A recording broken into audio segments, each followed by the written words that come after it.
Welcome back to the Crochet Creative. So it's my friends over at yarnspirations.com. This is one of our own designs called Through the Forest Afghan. It's using Caron Original Cakes. It's the Caron Cakes. We need 4 balls and we're going to be double stranding this, putting these together. So let me talk a little bit about this pattern because it's been strategic on how those balls have been put together. So if you want to do this pattern in regular Caron Cakes without double stranding, I would just use a 5.5mm size eye crochet hook, and the pattern is still good. Obviously it will change the size of your Afghan, but I have provided the multiples. The multiples are 16 plus 1 if you'd like to do that.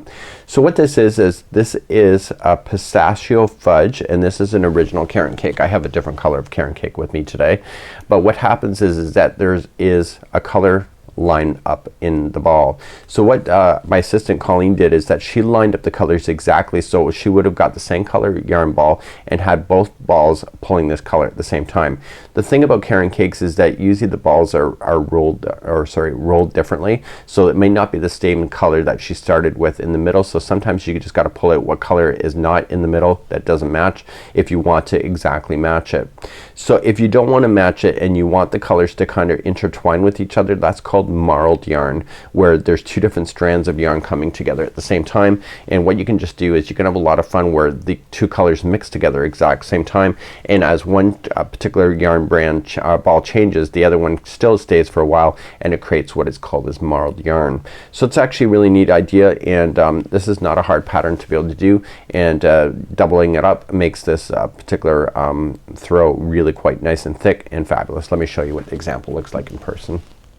So here's what the Afghan looks like, and you can see the 2 colors are exactly the same in the ball at the same time, but what happens is that one changes a little bit too prematurely, and it creates a look of it looking like that is bleeding over. That's what's referred to as marled yarn, and you can see that it does a really cool look when it does it. So marled yarn is not a bad thing.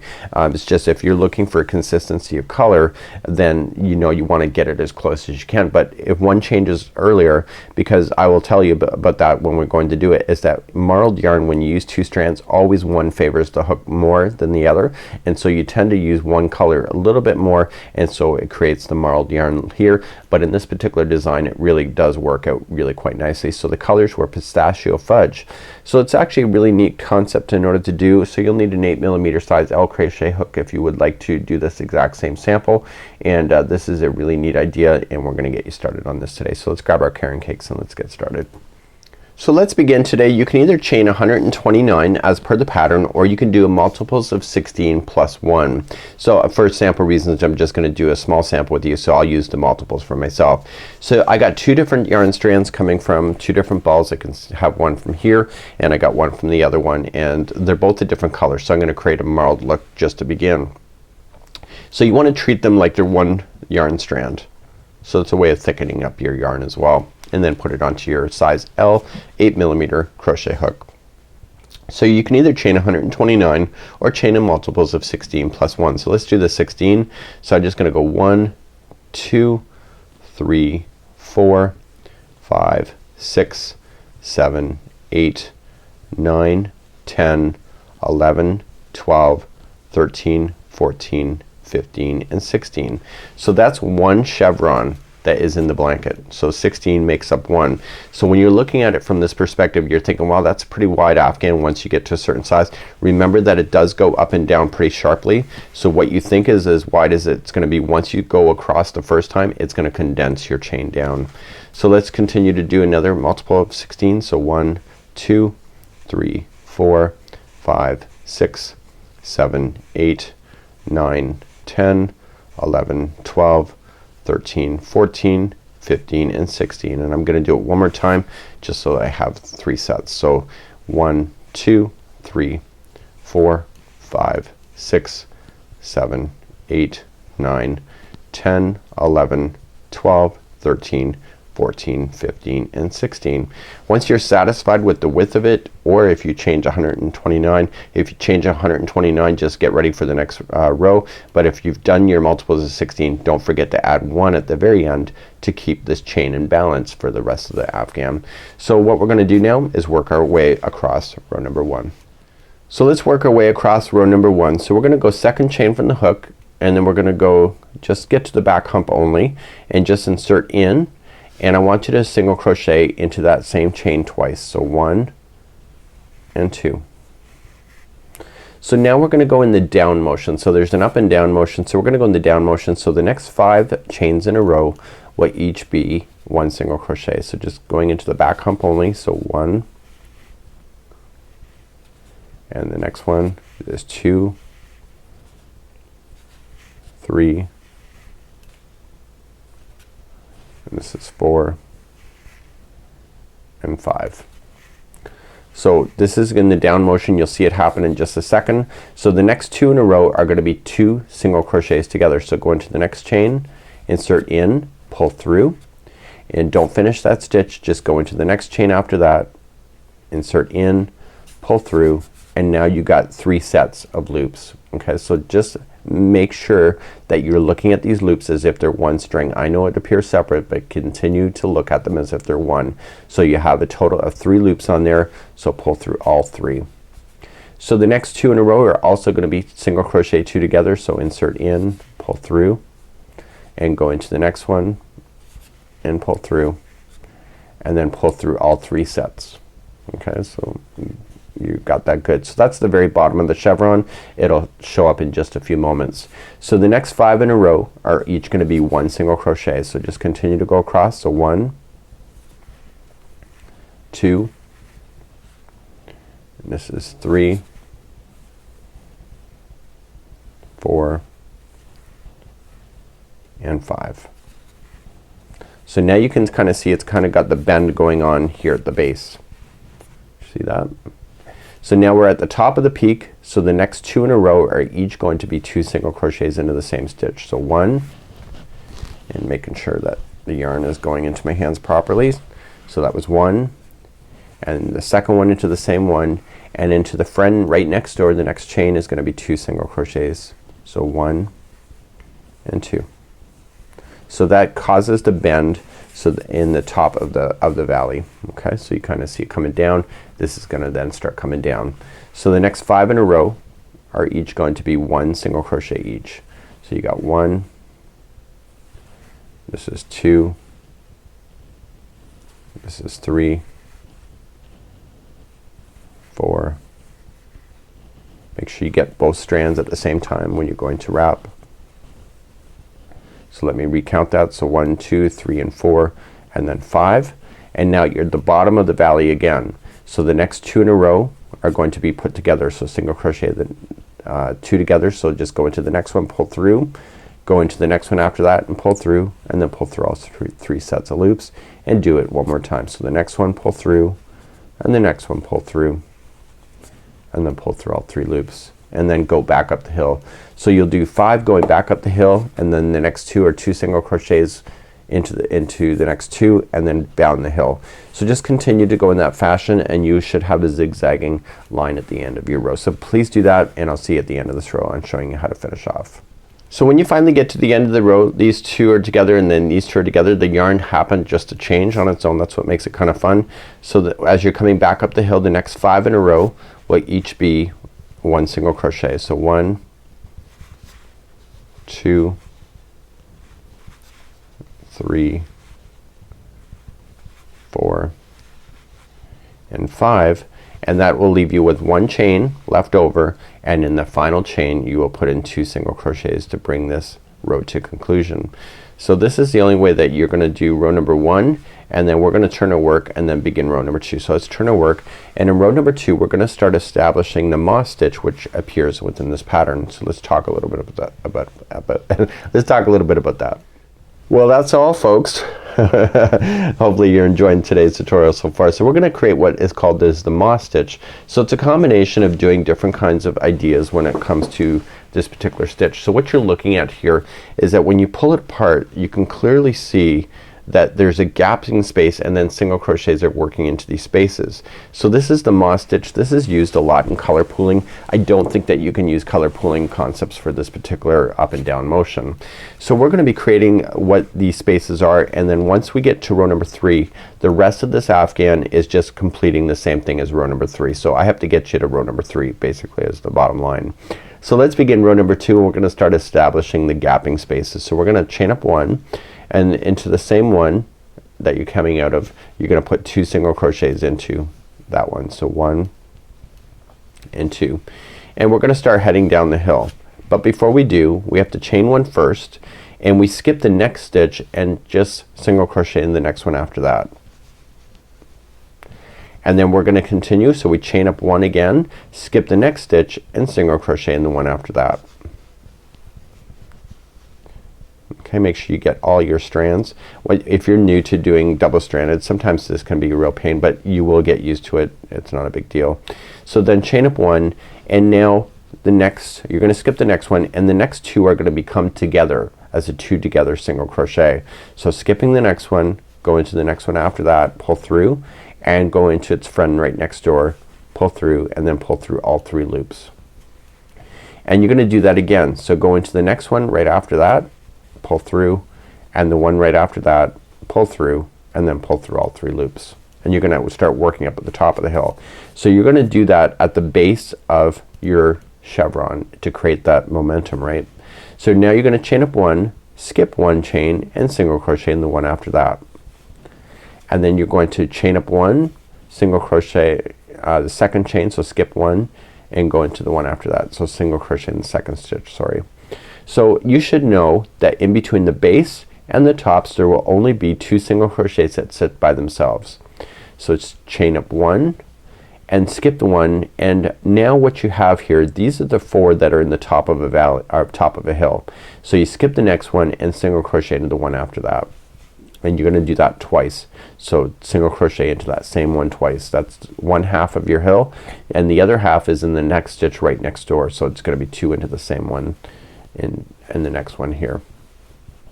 Okay, so that's gonna happen every time you're at the top of the hill. So now you can see that you've worked your way down and gone back up, and now you're at the top of the hill. Now you're gonna go back down. So to start, chain up one, skip one, and single crochet in the next. Chain up one, skip one, single crochet in the next. Chain up one to begin, skip the next one, and put the next two together.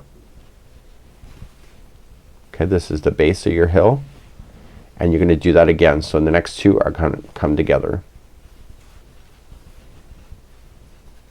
And then chain up one and go back up the hill. So skip the next one, single crochet in the next, chain up one, single crochet in the next one after that, chain up one, and now you're back at the top of the hill. So skip the next one, and the second one after that is going to be two single crochets into the same one, and then do two single crochets in the friend right next door. And you're gonna continue to do that all the way across. You see how the coloring changing is actually really neat. So this is called marled yarn when you do this. So chain up one, go back down the hill. So skip one first, single crochet, chain up one, skip another one, single crochet, chain up one, skip one, and then put the next two together. And then put the next two together. You're at the base of the valley here. And then chain up one, skip one, and single crochet going back up the hill. Skip one, single crochet in the next, and then at the very end of this, when you hit the very end, you're going to chain up one and skip one, and the very last one here will be two single crochets into the same one, and you're going to end. So just leave everything on your hook for now, and you can see that you've gone up and down in the motion, and you can see that it's really starting to turn out really quite lovely. So let's begin row number 3. We're gonna turn and work, and row number 3 is the repeat for the remaining of your blanket. So this is all you need to know then is row number 3.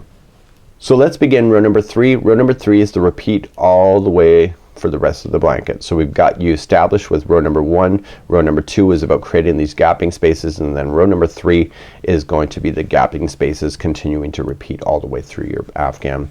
So chain up 1 and single crochet twice into the very first one. So 1 and 2, and then chain up 1. And what you want to do is that you want to look for the chain 1 space that you created. So there's a stitch, here's the chain 1 space, single crochet right into the space, and then chain up 1, and then just pull it apart and go into the next chain 1 space and single crochet, and then chain up 1. So when you're in the base of the hills, you got to watch out for this. You have a space here, a stitch, and a space. Okay, so what you want to do is that after you've chained 1, you go into the first space, going in, collect it, don't finish it, and then go into the next stitch, going in, pull through and collect it. You have 3 sets of loops, pull through all 3. So on this side of the base of the valley is that you're gonna go into the stitch first and leave it on your hook, and then go into the chain 1 space, collect, and now pull through all 3 loops. So when you start off in the base here on the one side, you're going into a gap and then a stitch, and the other one is a stitch and then into the gap. So let's work our way up the hill, chain up 1 and look for the next gap space, single crochet right into it, chain up 1, look for the next gap space, chain up 1, and now you're at the top here. So you got your 4 single crochets right at the top. So you skip the next stitch and double crochet, or sorry, single crochet twice into the next stitch, and then go into the stitch right next door to it, and you're gonna do 2 single crochets there, and then you're gonna work your way down the hill. So chain up 1, okay, and go right to the next chain 1 space, single crochet, chain 1, go to the next chain 1 space, single crochet, chain 1, and then the next space and the stitch are gonna come together. So go into the space first, collect it, into the stitch, collect it, and then pull through all 3, and then in the next stitch pull through, go into the next space, pull through, and pull through all 3 sets.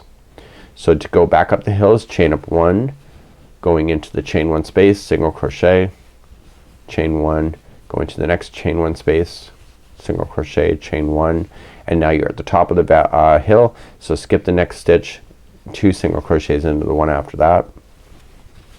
You're at the top of the hill, and then 2 single crochets into its friend right next door, and then work your way down the base. So let's go down the base, and then let's go back up, and we'll be at the end of our row. So you just keep on going up and down the whole motion of the ocean kind of idea.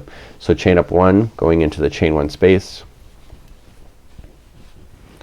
chain 1, going into the next chain 1 space, chain 1, and then go into the next chain 1 space, and then going into the stitch right after it. Okay, then go into this next stitch, and then the chain 1 space, collect it, and then just put them together, chain 1 to begin, and then start working your way up the final hill. So just going into the space, chain 1, going into the next chain 1 space, single crochet, and then chain 1, and then finally you're at the very end. So skip the next one and then single crochet twice into the final stitch at the top of the hill. So this chaining of 3, or this row 3, is basically the repeat pattern going this whole thing. And so let me just show you again, just to get you started and making sure you're on the right track. So you're gonna chain up 1 and single crochet twice into the top one, and then you're gonna chain 1 and then just pull it apart. You can see it, it's a chain 1 space going into that one, chain 1, going into the next chain 1 space, chain 1, and then the next chain 1 space, and then the stitch right after it is going to be put together, and then the next stitch plus the chain 1 space is going to be put together as the base of your hill, and then chain up 1, going into the next chain 1 space, single chain 1, going into the next chain 1 space with a single, chain 1, and now you're at the top of the hill again. So skip the next one and 2 single crochets into the next one after that, and then do its friend right next door. So do it 2 at the top, and then back down. So chain up 1, the next chain 1 space, chain 1, next chain 1 space, chain 1, and then you're at the base. So start with the first space, then the next stitch, put those together, go into the stitch, so chain 1 space, put those together, and then chain 1 and start working your way back up the hill. So right into the space, chain 1, okay, single crochet, chain 1, and then you're at the top there. So skip the next one and then 2 single crochets in the next one. So that's all you're gonna do with this, and the yarn will change color on its own, and it's a really neat idea. So this is a marled look versus putting the yarns together when the yarns are matching exactly with the same colors. So this is how you do this stitch. This is Through the Forest Afghan. This is the moss stitch all done as a chevron. So until next time, have a great day. We'll see you again real soon. Bye bye.